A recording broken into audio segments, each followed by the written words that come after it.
कर्नाटकातील अलमट्टी धरणातील पाणी पातळी जूनपासून ऑगस्टपर्यंत किती असावी याची निश्चिती कायद्याने केली आहे.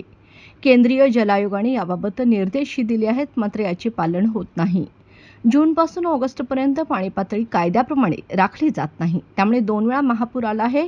त्यामुळे अलमट्टीच्या पाणी पातळीवर महाराष्ट्र शासनाने समन्वयाने नियंत्रण ठेवणे आवश्यक आहे, अशी भूमिका कृष्णा महापूर नियंत्रण नागरिक कृती समितीच्या पदाधिकाऱ्यांनी मांडली. महापुराचे अभ्यासक विजय दिवाण म्हणाले, अलमट्टी धरण हे सांगली आणि कोल्हापुरातील महापुराचे मुख्य कारण आहे. अलमट्टी धरणाची पाणी पातळी 31 ऑगस्टपर्यंत 517.40 मीटर ठेवणे बंधनकारक आहे. यासाठी महाराष्ट्र शासनाने आपले जलसंपदाचे अभियंता अलमट्टी धरणावर ठेवून दैनंदिन पाणी पातळी नोंदवावी.